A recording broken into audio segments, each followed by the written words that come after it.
On va recommencer. Alors, merci. Et puis, ne vous en faites pas, on aura le 5 à 7 tout à l'heure pour continuer les discussions. Ça me fait maintenant plaisir de poursuivre avec le deuxième panel qui va porter sur les solutions d'atténuation et changement climatique. Je vais introduire immédiatement donc, le modérateur, professeur Normand Mousseau, qui n'a pas besoin de présentation, mais je vais relire sa bio encore une fois. Professeur de physique à l'Université de Montréal, depuis 2016, directeur scientifique de l'Institut d'énergie Trottier à Polytechnique Montréal. Il a contribué à la création de plusieurs organisations majeures qui ont un impact structurant sur la science et les politiques fondées sur les données probantes. Entre 2010 et 2013, il a dirigé la mise en place de Calcul Québec, un réseau de services de calcul intensif pour les universités qui est maintenant intégré à Calcul Canada. 2013-2014, il a coprésidé la Commission sur les enjeux énergétiques du Québec, dont les travaux ont pavé la voie à notre politique énergétique actuelle de la province. Normand est également cofondateur de l'accélérateur de transition, et puis j'ai le plaisir de le côtoyer à titre de co-directeur scientifique du Carrefour de modélisation énergétique. Donc j'invite Normand et tous les panélistes à venir le rejoindre sur scène pendant qu'il vous présente. Merci beaucoup, Edouard. Merci à vous toutes et tous. Je suis très heureux d'animer ce second panel qui va explorer vraiment des solutions de mitigation, donc des modélisations de mitigation, en ciblant des aspects spécifiques. Donc, on a fait beaucoup de modélisation à grande échelle, mais aussi, c'est important de pouvoir se concentrer sur des questions précises. Et c'est vraiment ce qu'on va faire cet après-midi avec 4 aspects, 4 volets très différents. On va commencer avec la première présentation, sera par Elizaveta Kuznetsova, donc je vais donner en anglais sa description. Donc, she's the head of the energy value chain at ESMIA. She manages the division research activities to enhance existing models and to develop new methodologies. She's the primary instigator of Rate Vision, which is a consumer-centric model that forecasts changes in energy rates and bills across various consumer categories. And that's important because all this mitigation involves the citizens too, and we need to understand the impact of these decisions on citizens. She's also oversees the NAGEM Canada, which is a multi-regional dynamic macroeconomic model. And her expertise has been crucial in a number of projects commissioned by federal and provincial governments. Donc, Elizaveta.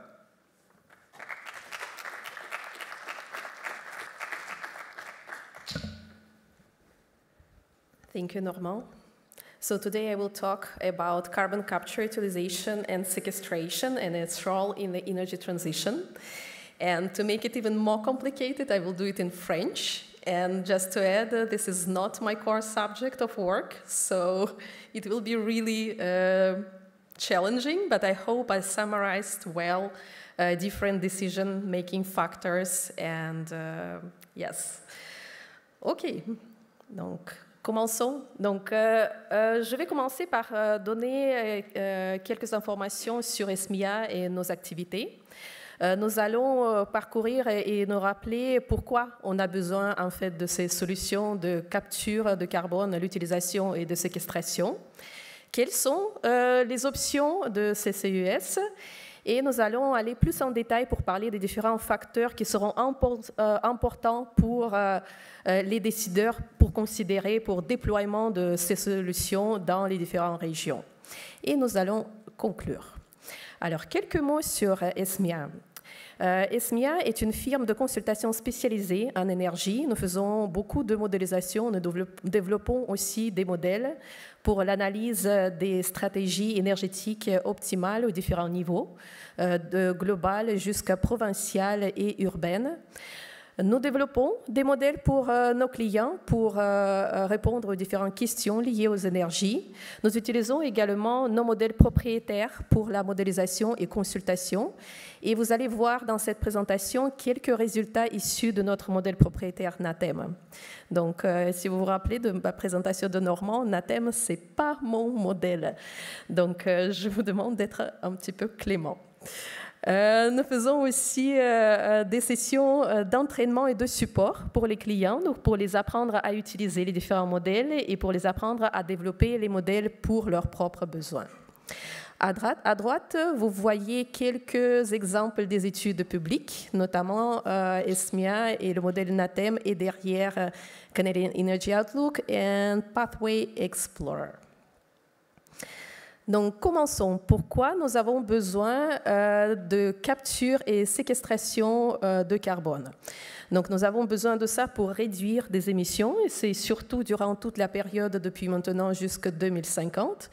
Et vers la fin, nous devons aussi avoir des solutions un petit peu plus poussées dans capture et séquestration pour compenser des émissions positives restantes afin d'atteindre notre objectif net zéro au niveau canadien. Ici, une illustration en 2050. Vous pouvez voir qu'en 2050, nous avons besoin de séquestrer en volume assez spectaculaire de carbone, estimé à 163 mégatonnes pour atteindre net zéro. D'autant plus on a besoin plus d'études et d'exploration de ces solutions, ainsi que l'ensemble des solutions qui permettent de diminuer des émissions, non seulement grâce à cette technologie. Donc, dans cette présentation, nous allons passer à travers différents facteurs de décision qu'on doit considérer. Nous allons parler des projets de différentes échelles, des potentiels de séquestration, des coûts d'investissement, parce que la technologie il est assez chère dans l'ensemble des options. Nous allons aussi toucher la partie utilisation de carbone et passer rapidement à travers la séquestration durant la production de biocarburants. Et je laisserai Annie d'aller plus en détail sur ce sujet. Et aussi toucher la question de disponibilité de biomasse. Donc, de manière très schématique, quelles sont des options de capture, utilisation et séquestration de carbone? Donc, nous avons notre technologie plus ou moins conventionnelle où on capte le carbone dans les gaz de combustion, par exemple, de différentes usines ou pour la production d'électricité. Et transportons souvent, on considère des pipelines jusqu'au point de séquestration, qui peut être un réservoir artificiel, mais souvent ce qu'on considère, c'est la séquestration dans le réservoir géologique. Nous avons aussi des options de capture directe de carbone de l'air, où ce carbone est également transporté et séquestré. Nous avons des options de capture de carbone durant la production des biocarburants à partir de la biomasse et un procédé un petit peu particulier sur lequel je vais m'attarder vers la fin de la présentation, c'est le pyrolyse et la production de charbon de bois où le carbone est séquestré directement dans ce charbon de bois. Allons maintenant vers des facteurs décisionnels qu'on doit considérer. Donc, on peut avoir des projets de grande échelle, mais aussi des projets de plus petite échelle. Actuellement, nous considérons, et ce qui est confirmé par le modèle, c'est que les projets de grande échelle sont plus rentables et plus intéressants pour l'ensemble de l'économie, donc où nous pouvons, par exemple, avoir des puits de sources de carbone captées dans des grandes usines, par exemple chimiques, raffineries, production de ciment ou production de l'électricité ou de la chaleur. Cependant, ce qu'on voit aussi, c'est de nombreux projets pilotes, notamment de petite échelle, notamment sur les moyens de transport, comme les bateaux. Certains bateaux participent dans le commerce international qui installent des installations de capture de CO2 sur les gaz d'échappement des bateaux et amènent ce carbone capté dans le port.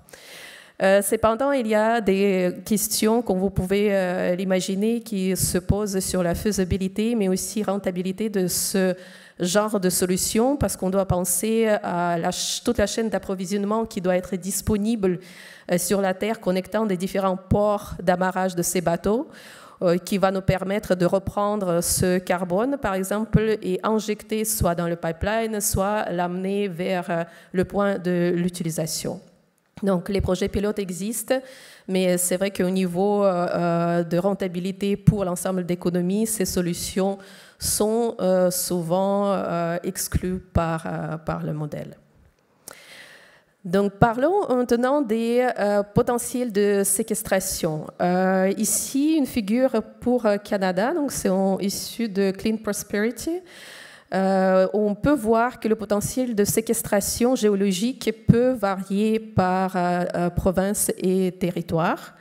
On estime d'avoir presque 400 000 mégatonnes prospectives de stockage, en sachant que tout ça peut ne pas être vraiment utilisé pour la séquestration. Donc, on a certaines contraintes. Par exemple, la séquestration peut se trouver très loin de sources de carbone. Il y a des autres contraintes liées à l'accessibilité, etc.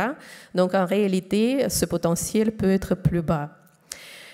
On peut voir qu'ici, sur l'illustration, les puits de séquestration s'arrêtent à la frontière, mais on sait très bien que le bassin géologique, ça continue aussi aux États-Unis.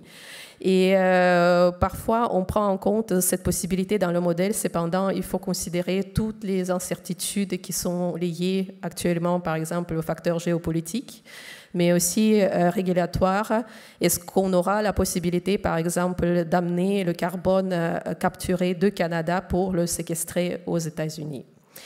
Donc, en voyant ce potentiel, on peut imaginer aussi que la capture directe de carbone de l'air peut être plus avantageux parce que nous pouvons le placer directement à côté de réservoirs géologiques. Donc, en parlant de ça, de la chaîne de transport, donc, ce qu'il faut souligner, c'est nous avons besoin de l'infrastructure assez étendue de pipeline pour pouvoir transporter ce carbone, capté par exemple dans les différentes zones industrielles pour le séquestrer dans les réservoirs géologiques.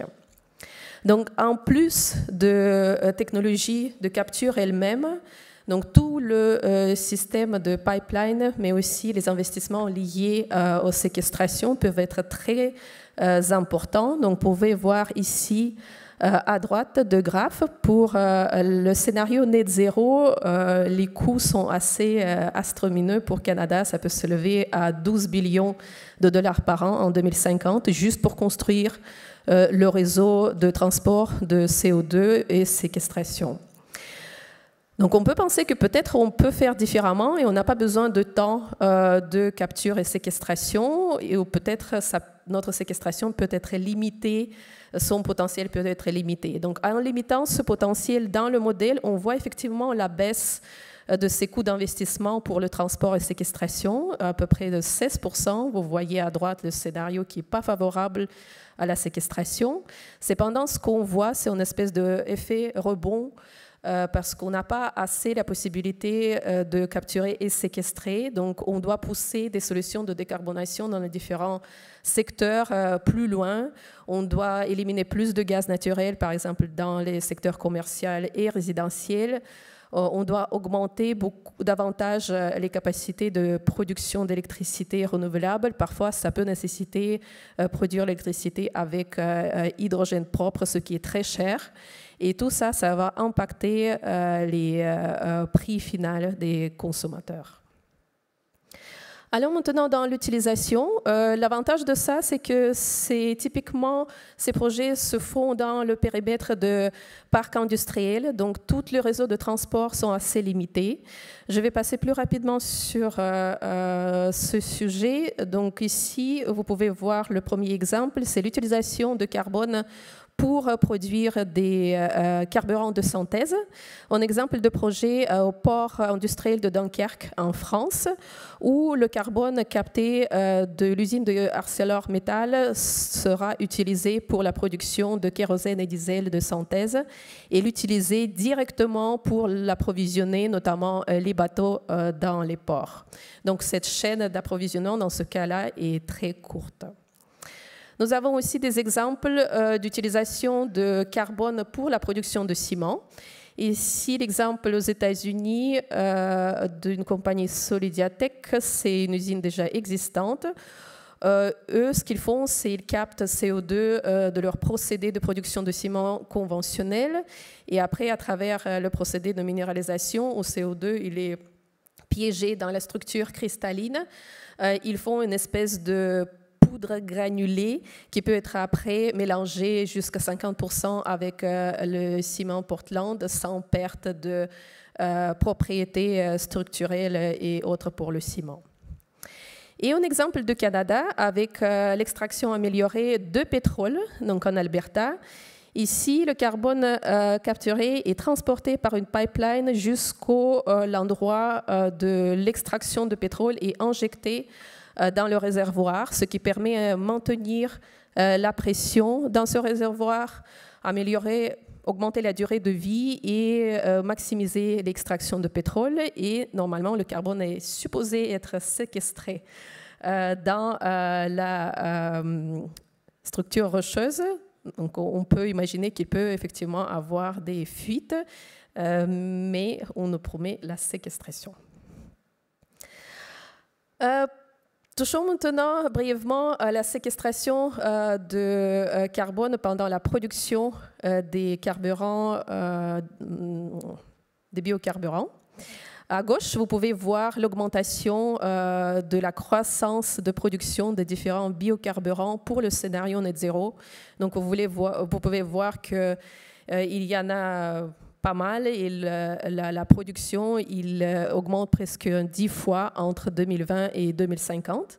Donc, la partie de ces usines de production, ils peuvent avoir la technologie de CCS qui permettra de capturer et après amener le carbone pour la séquestration. Donc, ici à droite, vous pouvez voir le carbone qui est capturé et séquestré en vert qui est lié à la production des biocarburants.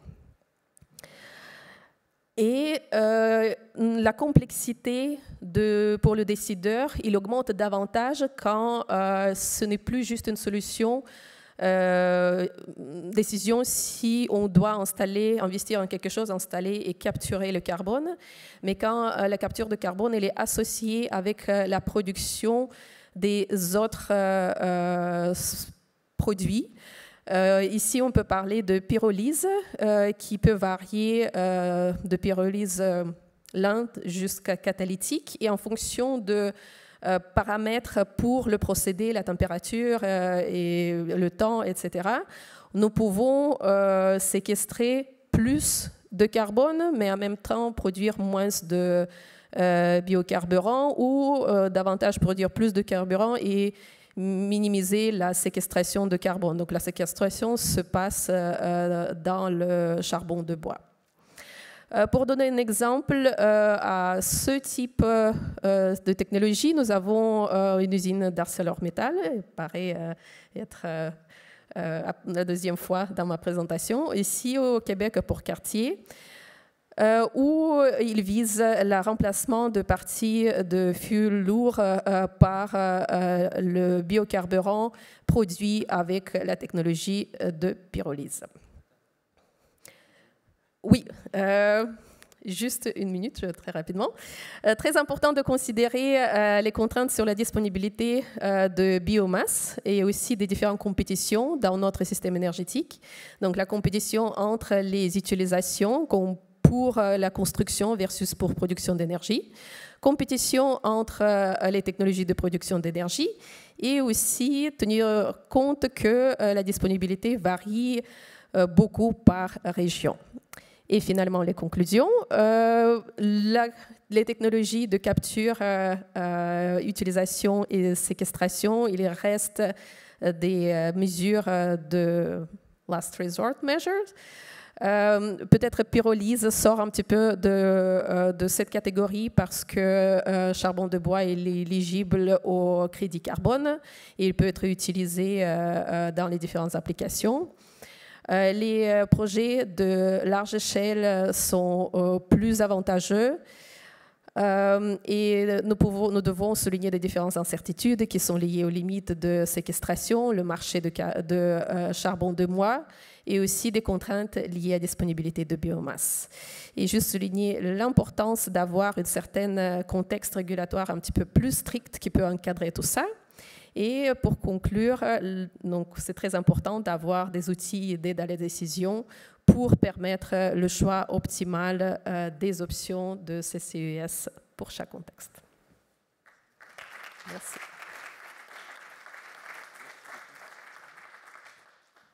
Merci beaucoup, Elizaveta. The next speaker will be Ulrich Fahl. Dr. Fahl is an economist and optimization expert. He heads the Department of Energy Economics and Social Analysis at the Institute of Energy Economics and Rational Energy Use at the University of Stuttgart. He has received his PhD in 1990 from the University of Stuttgart on Decision Support System for Energy Economy and Energy Policy. He is responsible for national and international research activities in the field of energy demand analysis, actors' behavior, energy poverty, energy modeling, integrated resource planning, energy and transport issues, and energy, environmental, and climate. He's coordinating a number of national and international projects, and he's here to, as part of a project on hydrogen. So, Dr. Fahl. Yeah. Thanks, Norman, for the nice introduction. I have to shorten the list of expertise, I think. To make it shorter at the end. Good afternoon. I will first present shortly the work of IER.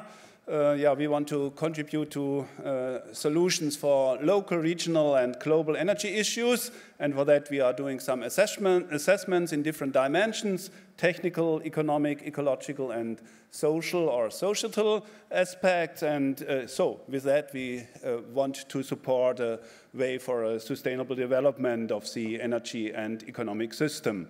We are developing a lot of tools and also applying them. And so it's nice also being part of the EMH activity today, because also in the use of energy models, we were part and we have coordinated the German Energy Modeling Forum for more than 10 years. And we have conducted so-called modeling experiments, 5 modeling experiments: greenhouse gas reduction, the European electricity market, as well as how we can build and use innovation in energy models. So for that, I think it's nice to have such an activity also happening here in Canada.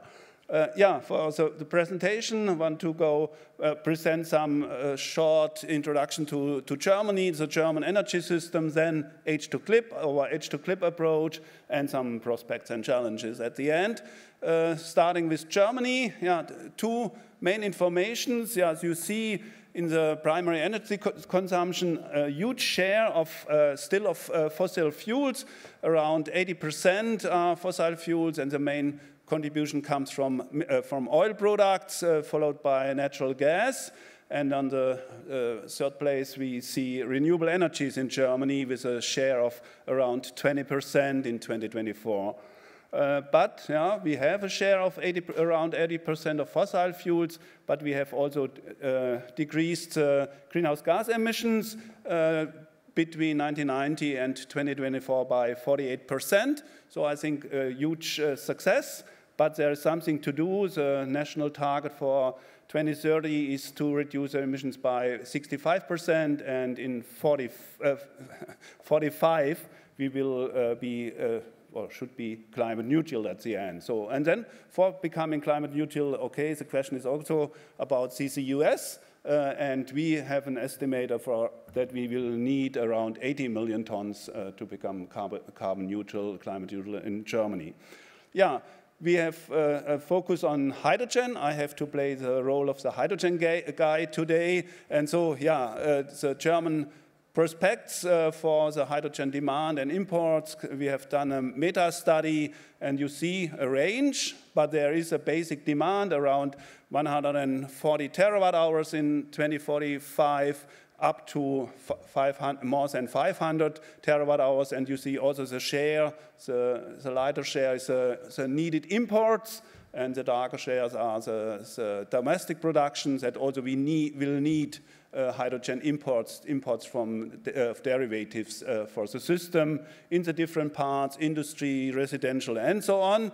And also we will need hydrogen as an option in the electricity sector, because to balance the fluctuating renewables, we need such an option like hydrogen, and so that is important that there is really a need in the electricity sector for hydrogen and derivatives in future.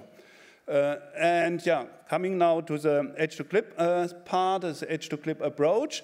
yeah, we are seeing, okay, there is a need for hydrogen. We can produce it domestically. Different options are there. But Germany is a resource-scarce country. And so, yeah, the question is always, can we also import resources? And so we have multiple import options for Germany from Northern Africa, from the Southern Europe, also from Southern Africa, and so on. And also the question, can we also discuss the connection with Canada? And that was then the basis to H2CLIP. So H2CLIP stands for Hydrogen and Climate Partnership, a new hydrogen network between Canada and Germany as a key component of a climate-neutral energy system. The funds are coming from the National Research Council in Canada and the BMBF in Germany, and you can see a group of institutions are part of. In Canada, we have 4 partners, Artelis, NRC, Schera, and ESMIA as well.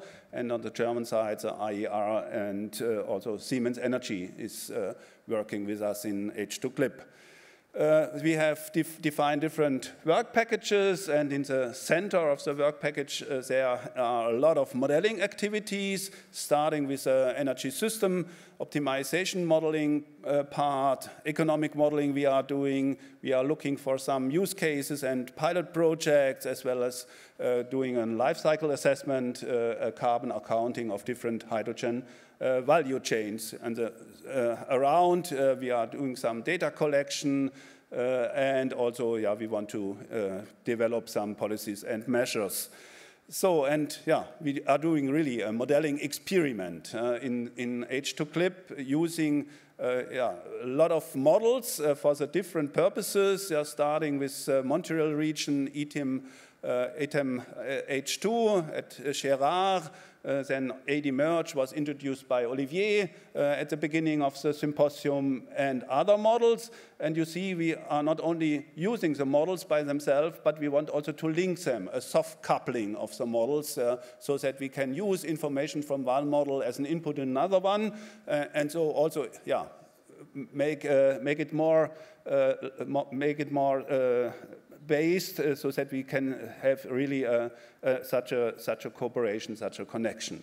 And we have also developed such a nice overview saying, okay, the basic economic approach, you see 3 general equilibrium models, but also 5 partial equilibrium models, a hybrid model perspective, also a bottom-up perspective and a top-down perspective. The climate model is part of AD merge. We have heard about the time horizon is more long-term, up to 45, 50, or 60, and different time steps are considered and different geographical coverage. Yeah, and for the German part, for the IER part, yeah, we are using 3 model types: a general equilibrium model, New Age, so for on a global perspective, to see the effects of hydrogen policies and technology cost reductions on the general macroeconomy. Then a times model, a times-based model for the energy supply system in Germany, and a model for the life cycle assessment. And the life cycle assessment is not only orientated on a cradle-to-gate approach, but on a cradle-to-grave approach. So the whole value chain and the whole aspects are part of the assessment here. Yeah, and we are also conducting some scenarios, starting with a reference case and currently implemented measures for climate policy, and then 3 climate scenarios with climate CO2 reduction, net zero scenario, technology open, so all technologies can be part of the game there, but then an additional variant to the net zero technology open scenario with more optimistic assumptions for the hydrogen part, and then really a H2-focused scenario where the announced national targets for hydrogen production should be achieved. So you see a range of different scenarios with different orientations, and that helps, I think, also to get an understanding which role hydrogen can play at the end. Yeah, and then the models can and will deliver different results. Here as an example from our general equilibrium model from New Age. For Germany, the electricity consumption for 2 scenarios, a reference case on the left-hand side and the net zero technology open scenario on the right-hand side. And you see, okay, net zero plays a crucial role for electricity consumption, and especially in some sectors, final consumption, but also especially in the transport sector, water transport, air transport, and here in New Age terms, other transport, that is freight transport. There, electricity can play a big role in future. We have then also used the ID platform, which was developed and also used by EMH to make such a nice model comparison here. Here's an example for electricity provision in Canada, in the upper part, and Germany in the lower part, and the different models which can contribute here with the results to the different parts. And you see also, yeah, we have a range, and that is now interesting in that stage of the projects, and we can discuss here the differences and what's behind, can we explain the differences, and so really have an exchange on models and the model assumptions, the model and the principles of the different models. And the same is also given for the hydrogen production. Again, a variety of results, but I think also a learning here. Yeah, sure, in Germany, that is the lower part is clear. We have an increased demand for hydrogen in future. So, yeah, sure, the hydrogen question is central and is also in a focus of our research. And here a special picture for Germany. You see in the reference case, we have a higher hydrogen demand in comparison to the net zero scenarios. That is, I think, also good to understand. Yes, in the reference scenario, we have not a greenhouse gas mitigation target. We have just a ETS price, a CO2 price assumed, and with such a CO2 price, blue hydrogen can play a role in the system, and then hydrogen is then also used to balance the electricity system here in that case. And in the net zero cases, you see the hydrogen demand is lower because then other storage options play a major role in the electricity sector. But you can also see here, we have also analyzed the possible role of imports of hydrogen from Canada in a very, very first step. And you see, okay, yes, that is a nice option. Also, it is part of the solution here for Germany. And it makes really sense that we sit together and discuss the possible role and the possible connection between Canada and Germany on hydrogen. Yeah, to sum up and last remarks. First, I think it is essential and really an important aspect that we will see in future a basic demand for hydrogen and derivatives. But yeah, it is not clear where it comes from. Is it domestically produced, or is it coming from import? When from import? Where from is hydrogen coming to Europe, to Germany? But we will have such a demand. And so we have to discuss the role of hydrogen and the derivatives in the future energy system. Not only we will have such a basic demand, also based on possible cost developments and technical developments, increase in efficiencies and so on. There's not only a basic demand, there's also a chance for further demand in specific areas, in specific sectors, like in the residential sector or in the transport sector and so on. So yeah, there is a need for additional efforts, but also a chance behind. If we achieve a lower hydrogen production costs, that is also then a chance to increase the share in the energy system. The added value of the H2CLIP project is clear. So it helps such a system analytical view, and it also helps such an interconnection between Canada and Germany to discuss a role in such an integrated multiple perspective, from the carbon footprint side, one step, the energy system analysis, the macroeconomic view, as well as discussing some use cases. And also doing some assessments as a basic step. What is green hydrogen potential in the different countries? How the techno-economic description of the hydrogen technologies looks like? And also so that helps to get a more realistic view of the prospects and chances of hydrogen in the Canadian and German energy systems and the hydrogen trade between them.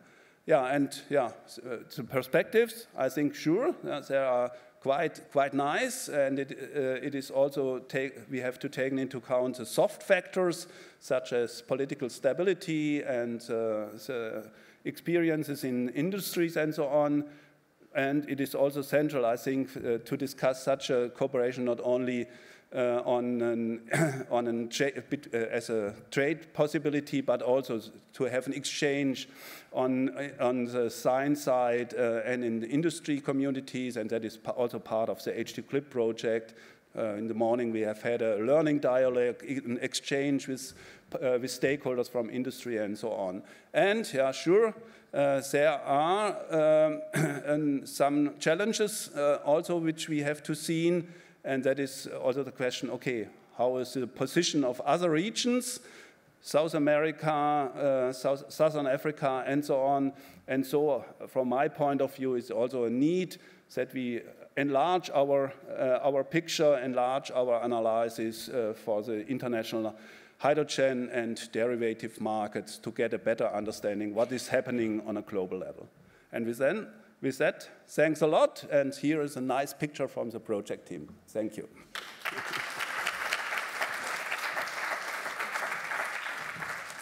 Thank you very much, Ulrich.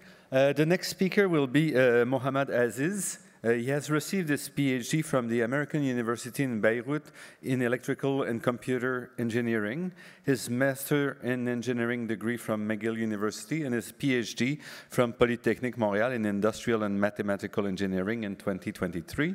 He was a research associate at McGill University, and he is now a postdoc at Polytechnique Montréal. His research interests include stochastic control, its application, optimization of a network, dynamic games, and energy grid power flow optimization. Mohamad. Thank you for the introduction. Good afternoon, everyone. The title of the presentation is the optimization strategy for future energy grid. Mainly, I'll be focusing on the residential microgrid and the grid clustering optimal power flow problem. This is a joint work with Professor Hanan and Professor Antoine from Polytechnique Montréal and Hossein Supreme from Iraq, Hydro-Quebec Research Center. So the first thing that comes to mind when we talk about the future of energy grid is the notion of smart grid. And by smart grid, we refer to the incorporation of advancement in information and communication technologies in order to increase the connectivity, automation, coordination, and the sustainability of the energy grid. These are some of the components that consist of the smart grid. We have the microgrid, the distribution energy resources, we have the renewable energy resources, the demand-side management, and the supply-side management. This is a more technical prototype of what an energy grid, including all the components. As we can see, the different kind of component. This will lead to more increase in complexity as we are introducing more distributed energy resources. In addition, the introduction of demand energy resources can necessitate a more efficient and flexible energy exchange mechanism. In addition, having distributed energy resources at a commercial level for prosumer, for households, will lead to a more to a more prosumer household rather than a traditional consumer household. The next challenge will become how to effectively manage the energy grid in order to guarantee stability. So the future of energy grid and introduction and inclusion of a smart grid has a lot of opportunities. Some of these opportunities are the reduction of the operational cost, a delay in the capital cost, in addition to a more resilient and reliable improvement in the grid. In addition, with the idea of a smart grid, we will be moving toward a more free energy market rather than the traditional energy market where we have one kind of provider and a bunch of consumer. However, these opportunities come with their own set of challenges. Dealing with distributed energy sources, the first thing that we face is the non-dispatchable generation. As we said, like the notion of a consumer will be changing toward a prosumer, and this will lead to more like a more flexible consumer where they can sell and consume, which lead to a more complex system in order to take into account the bidirectional energy exchange. And dealing with multiple players in the network has its own challenges, and that's why we need to have a better coordination between the distributed system operator and the transmitter system operator. So in terms of control theory and optimal control, these are the sources of stochasticity or flexibility that we kind of need to take into account. Dealing with renewable energy sources, we have non-dispatchable generation. Dealing with smart appliances and smart houses, the notion of static demand will be changing. We're dealing with the demand response. In addition, the introduction or the penetration of EVs can be a source of flexibility, as we can use the vehicle to grid in case of peak event or in case we need some sort of generation at this moment. We can use this EV. In addition, we can use the traditional battery storage systems. So this is a a grid architecture, we can see the radial topology of it, where we have a bunch of nodes that are connected. The main focus in my work is basically residential microgrid, where nodes represent a prosumer household. In particular, this is the architecture that I followed in my PhD, and I'm continuing to use it in my postdoc, where we can see the residential microgrid consists of a coalition of prosumer households. This coalition is coordinated by what we define to be as the microgrid aggregator. The aggregator role is to kind of mediate the power flow between the houses, at the same time mediate the power flow between the constructed cluster or the constructed microgrid with the main grid. The question that we asked in my PhD was, like, why do we need to consider the microgrid? The microgrid delivers 4 combined benefits for all the participating entities. For the households, in my PhD, we have shown that a house participating in a community microgrid will be incentivized by lowering their energy bill. We proved to be around, like, comparing the standalone case to the microgrid, in connection to a microgrid, to be a reduction by 20%.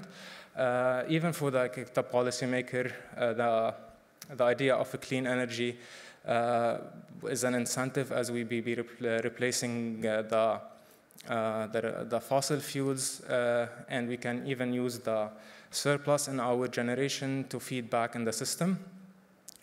In addition, if we are able to kind of coordinate the communication and the integration, we will be rewarded with a more resilient and security grid.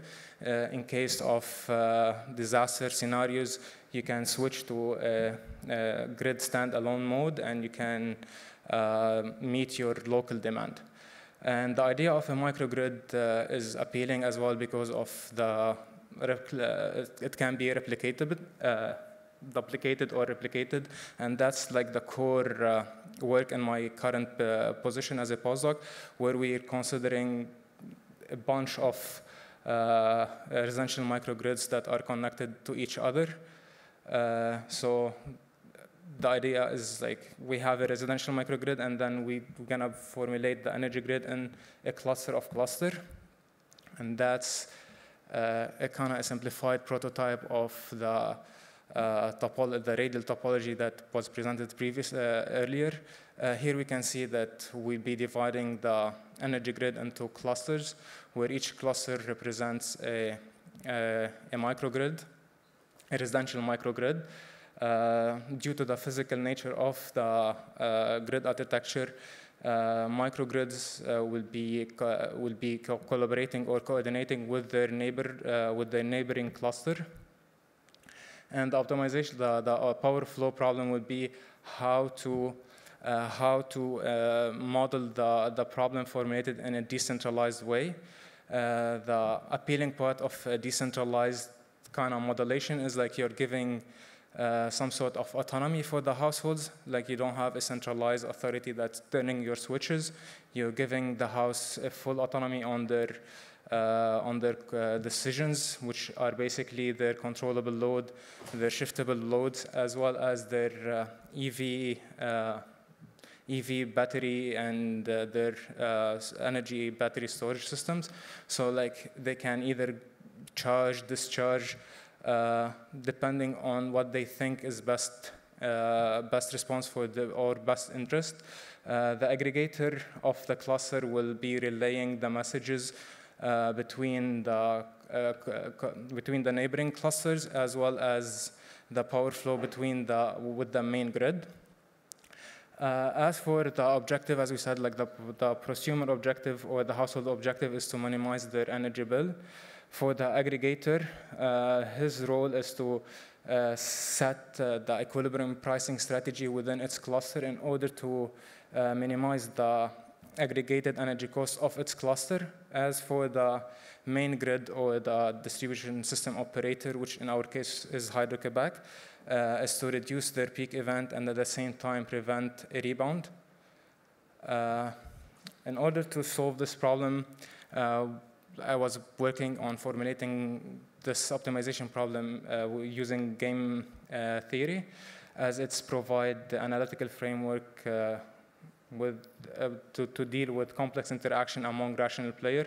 Rational players are kind of agents or players that are pursuing their own best objective.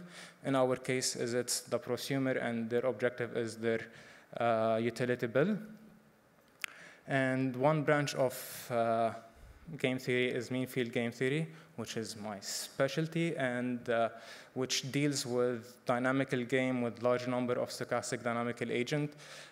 Each agent interact with a mass effect. In our case, in households in a cluster is dealing with the mass effect or mass effect of its localized grid, and and their decision is affected by kind of like the mean effect in its grid. And each grid is seen as a minor agent in the sense that no one has a significant effect on the mass. However, the mass has a significant effect on each agent.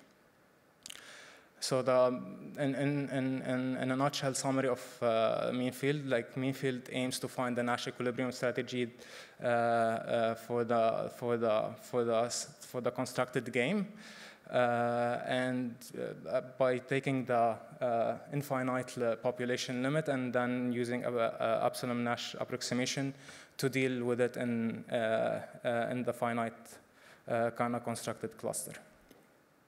However, this work was beneficial in my PhD, where I was focused on kind of one residential community microgrid, dealing with a cluster of cluster.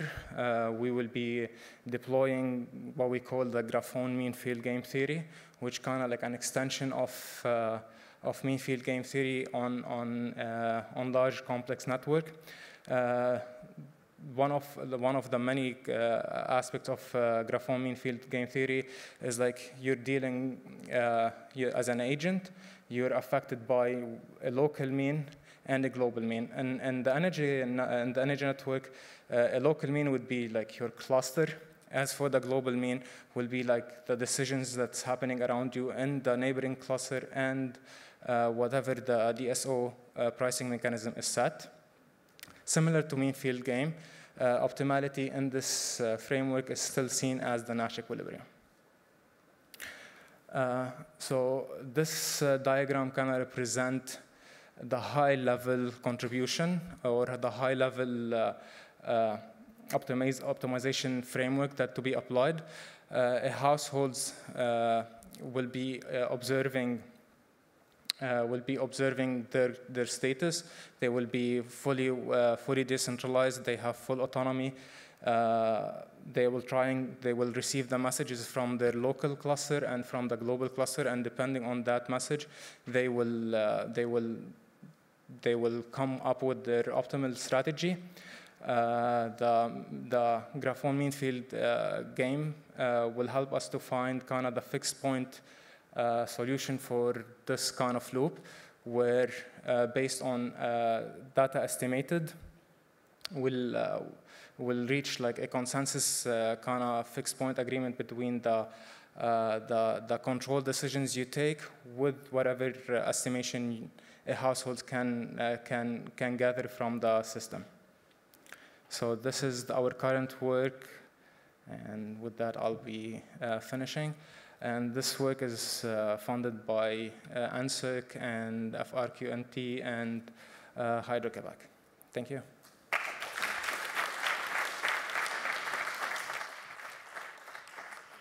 Merci, Mohamad. La dernière conférencière panéliste aujourd'hui sera Annie Levasseur. Annie Levasseur est professeure titulaire au département de génie de la construction de l'École de technologie supérieure. Elle est titulaire de la chaire de recherche du Canada sur la mesure de l'impact des activités humaines sur les changements climatiques. Elle dirige plein de trucs. Alors, elle est directrice scientifique du Centre d'études et de recherche intersectorielle en économie circulaire de l'Institut adapté sur l'environnement bâti circulaire résilient au changement climatique. Elle est aussi membre du comité consultatif sur les changements climatiques du ministère de l'Environnement. Et en plus de ses recherches sur la modélisation des impacts environnementaux, elle enseigne l'analyse de cycle de vie et l'intégration des aspects environnementaux et de développement durable dans les projets d'ingénierie. Annie.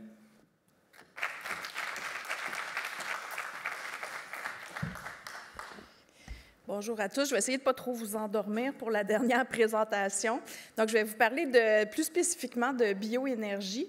Donc, un petit peu, quel est le rôle de la bioénergie? Pourquoi on le voit comme des solutions pour l'atténuation au changement climatique? Je vais vous présenter quelques enjeux de comptabilisation qui compliquent un peu les choses quand on veut utiliser de la modélisation pour bien comprendre quel est son rôle. Spécifiquement, je vais vous montrer un exemple de modélisation technico-économique sur lequel j'ai travaillé avec un doctorant et Olivier Bann aussi comme co-directeur, puis donner quelques indications aussi au-delà de la simple conversion énergétique quand il est question de transition énergétique. Donc, tout d'abord, un peu la bioénergie. La bioénergie, la chose à tenir en compte, c'est assez large. Hein? C'est un petit peu toutes les sources d'énergie qui vont provenir d'êtres vivants, là, que ce soit du végétal ou de l'animal. L'animal, il y en a moins, ça peut être des graisses résiduelles. Disons que c'est surtout le végétal. Et là-dedans, on va avoir, par exemple, tout ce qui peut nous provenir des cultures, donc que ce soit le maïs, différentes céréales, le soya, mais aussi beaucoup de résidus, donc autant de résidus agricoles que de résidus forestiers, forestier, de résidus de scierie, de résidus organiques à la maison, ce que vous mettez dans le compost. Donc, tout ça peut servir de source. Puis, il y a vraiment deux grandes familles d'émissions associées au cycle de vie de la bioénergie. Un, toutes les énergies fossiles qui sont nécessaires pour l'extraction de la biomasse, la transformation, tout ça. Puis ce qu'on appelle le carbone biogénique, c'est le cycle court du carbone qui est capté par la photosynthèse et ensuite réémis quand on brûle ou on dégrade la matière organique. Donc ça va être vraiment important dans ma présentation. Donc, on pense qu'il y a un potentiel de réduction d'émissions de GES avec la bioénergie, parce que, typiquement, souvent, la chaîne d'approvisionnement va mener à moins d'émissions que les pendants d'énergie fossile. Mais il faut faire attention, c'est important vraiment de le regarder avec l'analyse du cycle de vie, parce qu'on a vu, par exemple, des exemples d'éthanol maïs dans certains cas où ce n'était pas vraiment le cas. Donc, il faut vraiment porter attention à ça. Puis l'autre avantage, c'est que les émissions de la combustion, là, les émissions biogéniques, pourraient être recaptées, compensées par la séquestration biologique. Puis vous voyez que je mets des points d'interrogation parce que c'est des choses à vérifier qui ne sont pas nécessairement systématiquement vraies. Donc c'est pour ça que c'est vraiment absolument primordial d'avoir une vision systémique. Oui, la ressource, elle est renouvelable, mais renouvelable, ça ne veut pas dire infini. Donc, la nature a une capacité à la produire. Donc, et tout ce qui est la matière résiduelle, il n'y en a pas non plus de façon infinie. En plus, puis on en a parlé tout à l'heure, donc il y a de la compétition pour la ressource, puis de la compétition pour les terres où cette biomasse-là va pousser, ne serait-ce que pour l'alimentaire, évidemment, mais aussi produire de la bioénergie versus peut-être conserver le carbone comme puits de carbone. Donc, tout ça est en compétition. Et la denrée alimentaire aussi très importante. C'est d'ailleurs pour ça que les solutions qui sont de première génération basées sur les cultures sont de moins en moins considérées. Donc, quelques enjeux au niveau de la comptabilisation. Est-ce qu'effectivement, le carbone biogénique est neutre? Pas toujours. Donc, c'est pour ça que ça prend aussi des modèles. Au-delà de la modélisation technico-économique, il faut aller voir qu'est-ce qui se passe au niveau de la biologie là, dans nos forêts, dans nos champs, pour voir comment on affecte les différents puits de carbone. Et je vais donner un exemple vraiment trivial, mais si on rase une forêt, on fait de la déforestation, cette bioénergie-là, c'est équivalent à une émission fossile parce qu'on ne laisse pas la forêt reprendre sa place. Donc, le négatif en termes de carbone séquestré, je ne l'ai pas. Donc, ça, c'est clair que ce n'est pas neutre. Puis après ça, si on n'est pas dans ce cas extrême-là de la déforestation, il faut quand même prendre en compte c'est quoi l'impact de l'humain, de l'exploitation sur le carbone qu'il y a dans la nature. Évidemment, c'est complexe, on va toujours le dire, quand on fait de la modélisation, tout est complexe. Ça varie évidemment beaucoup d'une région à l'autre à cause du climat, à cause des cultures qu'on a là, des pratiques en termes de foresterie, d'agriculture. Bon, c'est complexe à modéliser, puis ça nécessite un scénario de référence. Donc, il faut voir... typiquement, on voit ce que l'humain fait, exploite la forêt, par exemple, on est capable de mesurer le carbone, mais qu'est-ce qui serait arrivé si on ne l'avait pas fait? Parce que c'est ce delta-là qu'il faut s'attribuer. Un autre enjeu qu'on entend souvent aussi, c'est le concept de dette carbone. Donc, qu'est-ce que ça veut dire? Typiquement, on pourrait comparer une bioénergie avec une énergie fossile. On a une émission lors de la combustion. Quand on a de la bioénergie, cette émission-là, pour la même production d'énergie, disons qu'on produit 1 mégajoule, elle est toujours plus élevée. C'est la nature de la biomasse, elle est moins dense énergétiquement. Donc, on va émettre plus de carbone pour la même quantité d'énergie. Par contre, la bioénergie a l'avantage d'aller reséquestrer ce carbone-là. Mais en attendant qu'elle le fasse, ça crée ce qu'on appelle une dette. Donc, sur le coup, on a plus d'émissions et on va aller la récompenser en laissant, par exemple, la forêt repousser. Et ça, ça va créer un temps, dans le fond, avant qu'on retrouve la neutralité. Donc, ça, c'est un facteur à considérer, qui a été étudié beaucoup dans la littérature au cours des 20 dernières années et qui n'est pas toujours pris en compte là, dans nos modélisations de type technico-économique. Donc, ça, c'est juste des exemples de résultats, mais selon la nature de la biomasse qu'on va utiliser, selon le procédé de transformation pour produire notre bioénergie et selon ce qu'on remplace comme combustible fossile, là, cette dette-là, le temps de recouvrement, il peut varier énormément. Donc, dans des cas où on va utiliser des résidus et qu'on qu'on va y aller directement, par exemple, en production de chaleur, bien là, ils sont très faibles, les temps de recouvrement. Mais si je prends un arbre sur pied et que je le brûle et que je suis dans la forêt boréale, bien là, j'en ai pour une centaine d'années avant de retrouver cette neutralité-là. Une autre chose à prendre en compte aussi, évidemment, quand il était question de biomasse, pour toutes les sources d'énergie, mais quand il est question de biomasse, je dirais qu'il y a un peu plus d'enjeux, c'est que le changement climatique, ce n'est pas la seule limite planétaire sur laquelle les humains poussent pas mal fort. Et quand on va aller exploiter les bioénergies, on va mettre de la pression sur plusieurs de ces limites-là. Évidemment, il y a les questions de perte de biodiversité qu'on va avoir quand on modifie des écosystèmes pour aller chercher la ressource de la biomasse, les questions d'appauvrissement des sols si on est en agriculture, l'épuisement des ressources en eau si je suis dans des cas où on doit faire, par exemple, l'irrigation, l'eutrophisation si j'utilise la fertilisation, la perturbation des cycles de l'azote, du phosphore, toxicité, écotoxicité si j'utilise des pesticides, l'insécurité alimentaire si je fais la compétition pour les terres parce que je suis dans des cultures et non dans du résidu, par exemple. Perte de services écosystémiques. Donc, tout ça, ce sont des questions à prendre en compte aussi. Donc, souvent, on focus beaucoup sur le changement climatique, mais il y a d'autres enjeux. Donc, typiquement, là, pour faire peut-être un résumé vraiment très rapide de typiquement où la biomasse est avantageuse à utiliser dans la transition énergétique, d'essayer d'aller vers des procédés de conversion qui sont plus simple, peu énergivore, parce que sinon, le rendement n'est pas très bon. D'utiliser des résidus, principalement comme source pour la bioénergie, que ce soit du bois de post-consommation, de la matière organique résiduelle, des résidus forestiers, parce qu'on élimine beaucoup de problématiques liées à la dette carbone ou à la compétition pour les terres. D'y aller en approvisionnement en biomasse locale, autant pour, évidemment, éviter le transport qui a des émissions aussi, mais aussi parce que c'est une question de coût, et substituer des combustibles fossiles à haute empreinte carbone, évidemment, le bénéfice va être plus fort dans ces cas-là. Donc, un exemple de travail de modélisation technico-économique, en fait, ça a été fait avec le modèle NATEM dont Elizaveta a parlé. Et dans ce modèle-là, typiquement, puis dans tous les modèles, on n'intègre pas vraiment le carbone biogénique, puis c'est une grande limite. Donc, on a utilisé un modèle de type Times. Donc, je pense que ça a déjà été un peu discuté. Je vais passer rapidement, mais avec Ahmed, on a on l'a vraiment amélioré en termes de toutes les filières de bioénergie forestière qu'on pouvait y ajouter. Et on a aussi... ça, c'est le premier exemple où, tout simplement, on regardait différents scénarios pour voir quel était le rôle de la bioénergie. Si vous voulez juste focusser sur la dernière colonne, 2050, un scénario où on décarbonait à 80 et on voyait, dans le fond, c'est le vert qui est la bioénergie. Donc, on voit qu'avec ce genre de modèle-là, on est capable de voir c'est quoi la capacité technico-économique d'utiliser ces différentes sources de bioénergie-là dans la transition énergétique. Ensuite, il a fait un deuxième papier où il a inclus le fameux carbone biogénique.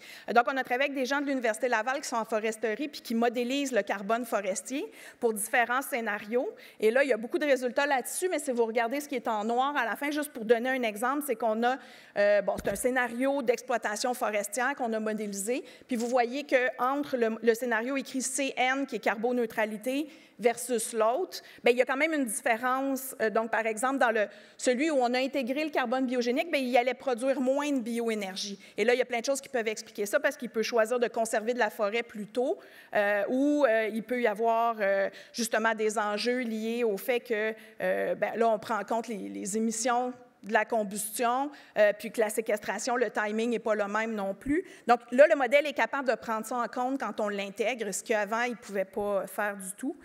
Donc, l'idée avec ça, ce n'est pas de vous assommer avec des résultats, mais vous montrer que ça change. Ça changeait les conclusions de notre étude quand on intégrait ce carbone biogénique-là. Donc, pour terminer, quelques considérations au-delà de la conversion énergétique. L'avantage de ces modèles-là, justement, c'est vraiment d'aller voir qu'est-ce qui est comme techniquement possible de faire. Puis comme c'est des modèles d'optimisation sur le coût du système énergétique, bien, va nous dire c'est quoi la meilleure façon d'un point de vue économique d'y arriver. Et quelque chose que je voulais montrer ici, c'est en fait une étude qui a été faite toujours avec le modèle NATEM par Dunsky pour le gouvernement du Québec, pour orienter un peu la prise de décision politique. Et ça, c'était la première étude en 2019. Et le modèle, donc, on testait un scénario à 87,5 % de réduction en 2050. Et le modèle n'arrivait pas à trouver une solution. Parce que ce n'était pas possible d'arriver à ce potentiel de réduction-là avec les différentes technologies qu'il avait. Donc, par la suite, ce qu'ils ont fait, c'est qu'ils ont ajouté des scénarios où on avait une réduction de la demande énergétique. Et ça, ce n'est pas nécessairement inclus dans le modèle. Donc, ils ont modélisé à côté si on mettait plus de mobilité durable, si on faisait, on allait plus vers des initiatives d'économie circulaire, d'aller vers un système alimentaire qui allait vers des sources moins des protéines moins animales, plus végétales. Donc, tout ça menait à une diminution des demandes en énergie qu'ils ont intégrées dans le modèle. Et quand ils ont fait rerouler, bien là, on arrivait en 2050 à être capable d'avoir une solution. Donc, ça m'amène un peu à expliquer que ce qui est essentiel aussi, c'est que, la réduction des demandes doit faire partie de la solution. Donc, on regarde beaucoup, quand on est dans le technico-économique comme ça, la conversion énergétique. Mais c'est vraiment essentiel de regarder aussi comment est-ce qu'on peut réduire des demandes, que ce soit par de l'efficacité énergétique ou même de revoir vraiment comment est-ce qu'on mène nos activités pour qu'elles soient moins consommatrices d'énergie. Puis un autre, ça c'est vraiment des citations de l'étude, donc ce n'est pas mes mots à moi, mais la modélisation technico-économique, elle est vraiment utile pour être capable de dire qu'est-ce qui est possible de faire. Puis, par exemple, en termes de bioénergie, bien, c'est lesquelles filières qu'il faudrait privilégier, tenant compte de la disponibilité de la ressource, d'efficacité énergétique de la conversion, des demandes, d'où peuvent aller les sources d'énergie. Donc, tout ça est pris en compte, puis c'est vraiment des outils super intéressants pour ça. Mais elle ne tient pas compte de tout le reste, donc des barrières que j'ai montrées, entre autres, tout ce qui est les autres types d'impacts environnementaux, les complexités dues à l'acceptabilité sociale. Donc, on le voit de plus en plus, même pour des projets d'hydroélectricité, d'éoliennes. Il y a beaucoup de problématiques liées à ça, donc beaucoup de barrières qui ne sont pas incluses. Donc, le modèle, évidemment, si tu lui dis « tu peux le faire », bien, il va le faire si ça lui permet d'atteindre ses objectifs.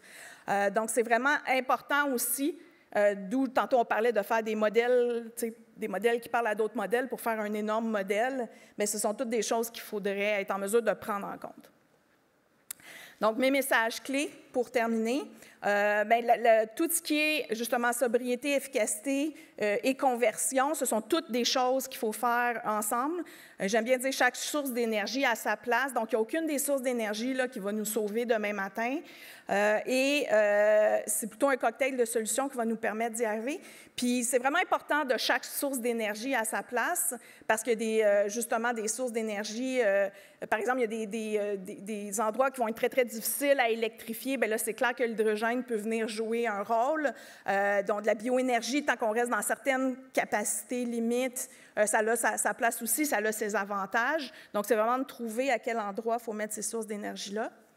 La comptabilisation carbone, et là, ça peut être, oui, la CV, l'analytique de vie, mais à différents niveaux, est vraiment absolument essentielle et dans une approche systémique pour vraiment identifier les meilleures stratégies puis éviter les mauvaises.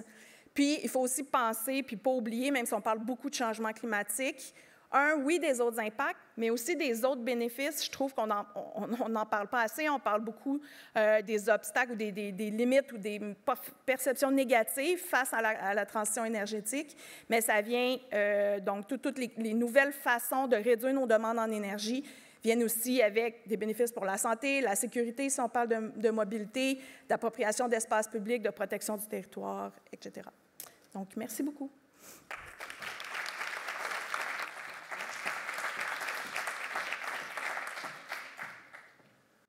Merci beaucoup. Donc, on va passer à la période des questions. I would like first, especially Elizaveta and Ulrich, you discuss kind of technologies that are not yet implemented, far from this. There's, in spite of the very short time over which you're modeling things. So what does your modeling, now how can the modeling help think about these kind of challenges when you focus on technologies that are almost absent? So where there's a lot probably of kind of dark angles that you cannot cover. So should I start? Yeah, I think always the model shows us possible pathways, yeah? And what you have to do is then to interpret the results at the end, and what the models are showing is also the needed capacities as well as infrastructure, and that I think is really an information which can also go to politics and so on. Yeah, it is not just the technology itself, it's also the infrastructure which is needed, yeah, to have then the technology available after 10 or 15 years. And so I think that is a central aspect. It's not only a technology what we have to consider, it also is a system integration and the needed infrastructure behind. And that is, I think, the most advantage of the models, that they also see, okay, and can show what is needed as infrastructure behind the technology. Yeah, so for the net zero scenarios, usually the impact is quite important. We have a huge increase in the capture and biofuel production, and everything is stressed on its maximum, and we do not have other choice than to consider the potential improvement in the TRL of different technologies. So as Anis showed, if you don't have some technology, you cannot achieve actually your net zero. So in order to, it's better to have some scenario and explore different pathways that are not very realistic, but at least have some options to consider, saying, okay, maybe we need to improve research and development for this sector, then not to have at all a solution and saying, okay, under current development, we cannot reach net zero. Before moving, I want to push a bit more on this, because hydrogen, for example, and CCS has been in models as important for a number of years, and yet on the ground we don't see this happening really. There's kind of always push. Is it a problem from the modelers? Is it a problem of the communication? Is it a problem that the scale that you're getting scares everybody? How do you see this? I see it more in the perspective that always the people are more a short-term perspective in decision-making, saying, okay, my interest is more the next year or the year after, but not the long-term perspective which is needed discussing climate neutrality. And so the science and the incentives to discuss pathways to climate neutrality are not there in the daily life. And so I think that is maybe the difference between what the model shows and what is happening day by day. Yeah? And so I think that is what we need, really a perspective for climate neutrality, and also an acceptance from the people on the one side, but also from politics. Because also politics makes decision in the one way, next year in the other, and that brings again uncertainties in the market and also in the behavioral aspect. And so I think we need more long-term perspectives in daily decision making. Elizaveta and Annie, I think you want to say something after. Elizaveta? Yeah, just very fast. I think hydrogen still have some important more niche application. I think through different projects of modeling, we see that it's not this fuel probably will solve all questions, but it will be very important to consider in some places where electrification is not possible, where you have some specific industrial processes when you need to use gas, so you cannot transition to other energy. So, yeah. Annie? Yeah, I agree with that idea that they focus more on the short term than on the long term, and that's true for everything. For instance, if we think about like sustainable mobility, so you need to build infrastructures, we know that, but then we just focus on, let's say, the 2030 reduction target. So of course, if you build right now infrastructure, it won't affect at all this, it won't help you with this target. So they just focus on that and don't really think what we need for the carbon neutrality in 2050, we need to build it now. So that's true for all the different sectors in terms of climate change action. Thanks. So those are large infrastructure that are complicated. It's a bit also what you're getting with your smart grid, Mohamad. So yeah, go. Like, if you look in the distribution system operator, like in general, like you don't see much hydrogen generations in research.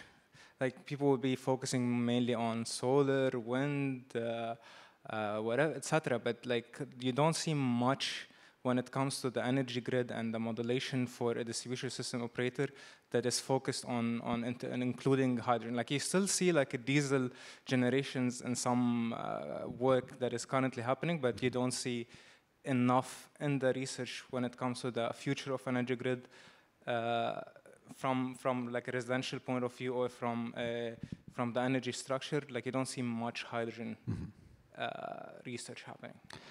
But in your model, you have a fairly complicated model of use. I mean, do you think that this kind of gets the optimal, but in the ground? What's the distance between the model that you're generating and what you think can be dispatched on the ground in terms of complexity? The thing is, like, the beauty of the model that I'm working on is the autonomy. Is the what? The autonomy and the decentralized aspect. So like now if you go and make a survey here, would you give someone authority to do whatever, like to turn your switches? You don't want to have like a centralized authority. So like the model that I'm trying to establish is basically on giving the households the autonomy and in a decentralized fashion to be able to find their optimal strategies. However, like to put it in perspective, it's hard to implement the current research in the current grid, just because like you will be building a case study, you're building like a microgrid with a set of houses that have their own like smart processor to analyze the stuff. So it's nice in research. We'll see how it happens in practice. Yes. Maybe just another aspect around, at least in Germany and Europe, we are discussing futures for 45, 50 and what is needed there and so on. But I think the main objective of energy system planning is not to discuss the picture for 45 and 50, but what are robust steps for the next decade or the next phase. Mm-hmm. And that is, I think, a misunderstanding of energy planning, that we want not to make a projection for 45, mm-hmm. we want to support the next steps. And that's what is needed then in the next 10 years. And what is needed there, independently what is happening 45 and so on, sure, taking it into account. And so, as I said, at least in Europe and in Germany, we want to see what is in 45 and so on, and that we cannot predict and we cannot plan at the end because the circumstances are changing and we have also uncertainties. But what is needed, okay, now invest for the next 5 to 10 years. Annie, you kind of you had almost two different topics. One was more on biomass and how we compute it, but also the other one on how we approach modeling and how we understand that there are things that we have to put in at the moment from outside, the scenarios of reductions in demand and things. Do you see this moving, or what is your perception from, you're not totally outside, but you're sitting a bit at the edge, I would say. Yeah, indeed. Of course, it will be very exciting to have like a huge model with everything in there so that you can take into account, because for instance, you always have to make compromises, because you won't have like the calculation power required, or as Dominic said earlier, like it will take years, or 2 terabytes of storage and more than that. So basically, it's very hard. So I don't think that we will achieve the big magic model. So I think we have to use different models in parallels and maybe run some scenarios. But my point is really that we should not focus on one single model and really look at the different perspectives. The systemic view is absolutely essential. So maybe I can support Annie's position, because I think we have not a chance to build such a global model which contains all the aspects. And for that, I think the way in research should also go in more in coupling of different model types and usage the advantages of the specific models and take it together with other models which have other advantages. And so using both together or 3 or 4 could help a lot to understand each part, but as well as the connections between the different parts. Donc, est-ce qu'il y a des questions dans la salle? Oui, ici. Donc, en attendant que le micro se rende. Elizaveta, in your recent model in CCS, biomass plays a big role, which didn't play in the previous because I was involved in the outlook. So there are advances that can change significantly how we approach a problem. How do you think about this when you're getting to recommendations or you're working with the governments and others? Okay, so it's a bit complicated for me. This is not my subject. This is my reply to this. But yes, the availability of different type of feedstocks is very complicated question. So. And the challenge also is not only document, for example, for potential for the feedstock already in place, but the model and the decision in the model will define the limits for some feedstocks in the future, because the model may decide for different, for example, waste treatment, and depending on how many waste it will put to landfill, we can have more or less landfill gases that may be then upgraded. So here it's quite tricky question, starting already from documentation of the potential. Yes, we didn't have on my memory like the projects where we specifically focused on a recommendation on how to use biomass and what is the best approach. But I think, again, what is good is to see the solutions for different scenarios and consider different alternatives, and hopefully some robust trend may appear that we can say, okay, this seems to be independent on the different input conditions, so it looks like that it's one of the no-regret action that we can take. Merci. On va prendre la question. Thank you for your presentations. I have 2 questions just here. For the 2 first presentations that are quite related. So about the first presentation on carbon sequestrations, you talked, for instance, about geological reservoirs. Do you have any data or any things on the impact of sequestrating carbon in grounds? Is there any impact on the grounds, on ecosystems, on any other things? And you talked also about transportation in pipelines. Do you consider the impact of building these pipelines in the reduction of GHG emissions with carbon sequestration? And for the presentation on hydrogen, my question is quite the same on impact displacement. I don't know if I can say that. Like, how will you transport hydrogen from Canada to Germany? And so my question for both of you could be, to what extent are you sure of reducing the impacts of climate change with carbon sequestration and with the hydrogen, with importing hydrogen from Canada to Germany? Okay. Impact from the sequestered carbon underground, we do not consider some possible effects on, I don't know, soil degradation. I don't know if it's even exists like a soil degradation in relation to this, or some impacts. Then I was preparing this presentation, I was briefly looked on a different publication to see if they are treating, for example, carbon leakage from sequestration, and so on. There is a scientific publication, we can look deeper into this. I don't think we have enough data to put it somehow in terms of values in a model. Then impact on the building pipelines. We consider different distances and so different investment costs for building the pipelines. If you're asking if there is an impact in terms of, for example, I don't know, preparation of the engineering project and partly deforestation because the pipeline need to cross some forest, no, this is not considered.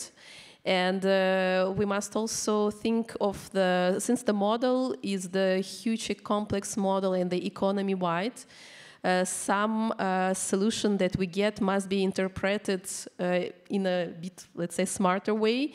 You do not need to interpret it in a way saying, okay, in the future, we will all cover our ground in the pipelines, transporting hydrogen and then carbon and everything. So then it comes to real implementation. The interpretation must be a bit smarter. For example, considering industrial parks or optimizing the exact pattern of the grid itself to transport your material.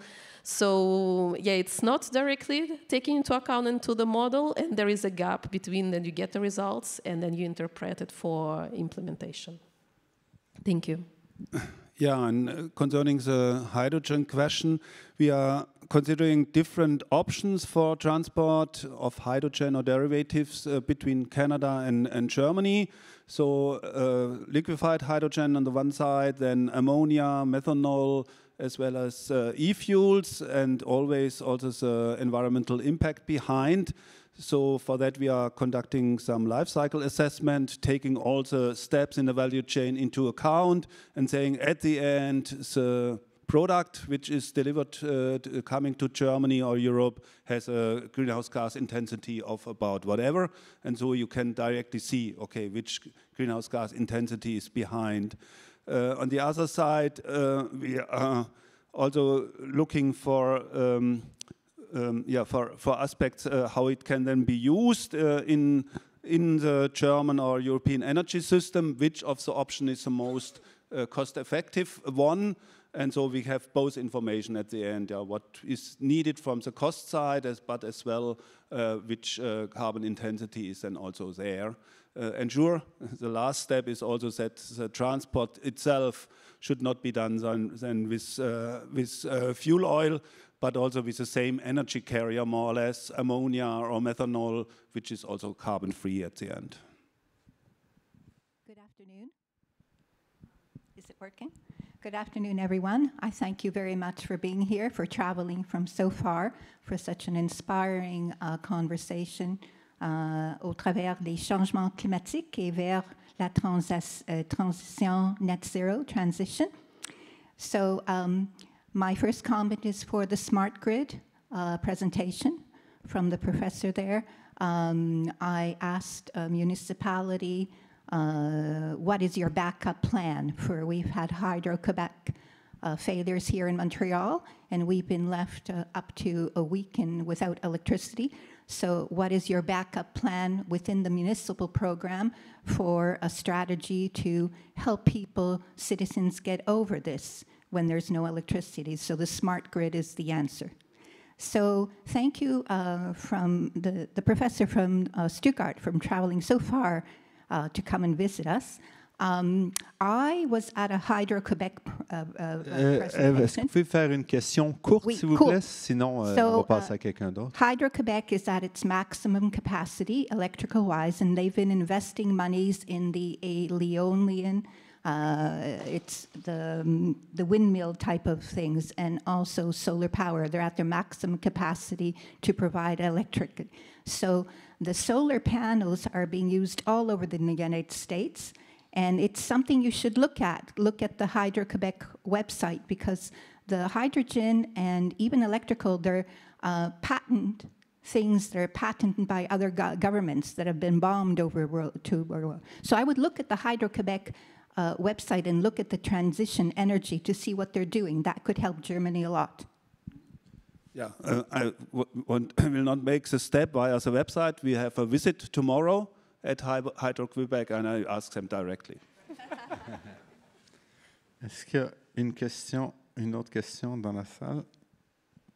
Ah oui, là-bas. Oui, peut-être une question qui est naïve, mais je me la pose souvent quand je lis dans le journal qu'on est en train de développer des technologies pour séquestrer le carbone dans les couches géologiques. À mon point de vue, il existe déjà une entreprise très bonne qui séquestre le carbone. Ça s'appelle un arbre. Et ça le fait très bien, à des coûts très modestes. Pourquoi on n'enfouit pas de façon géologique le bois, les bio des arbres, pour séquestrer le carbone au lieu de faire toutes ces grandes entreprises-là qui semblent être très coûteuses et très technologiquement encore un peu illusoires? We have,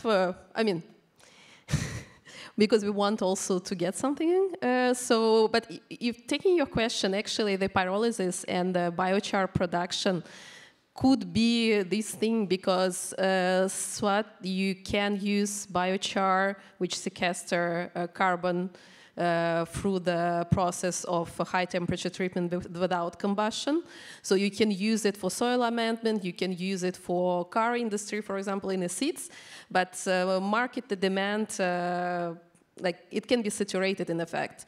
So what you can do, you can actually put this biochar underground, but at the same time, through the production process, you also get syngas that you can upgrade to renewable natural gas and inject it in gas distribution, decreasing the emission from, for example, using gas in buildings. You can get also pyrolysis oil that is directly blendable with heavy fuel oil.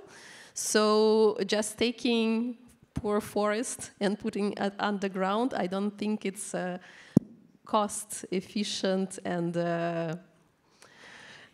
Nous, on avait vu, il y a des chercheurs qui ont lancé l'idée, ça a été fait, mais c'est sûr qu'il faut absolument s'assurer qu'il n'y ait aucun oxygène, parce que sinon, on ne sera pas avancé. Puis, c'est l'espace que ça prend. C'est sûr que la séquestration géologique, ils vont percer un trou, puis ils vont s'en aller dans les formations géologiques, mais tu ne peux pas mettre passer un arbre de la même façon, donc ça occupait énormément d'espace. Donc, ce n'était pas quelque chose qui avait été poussé beaucoup plus loin, mais on avait déjà vu l'idée passer, là. Merci. Est-ce qu'il y avait une dernière question? Non? Oui. Donc, brièvement, il nous reste un peu plus d'une minute. Hi, Elizaveta, that's for you again. Sorry that's a bit hard question. I've also looked into these CCS things, and what I've found is that, for example, the Quest project that you talked about in Alberta, the OPEX rose by 100% between 2019 and after, basically. That's due to the energy price in the OPEX.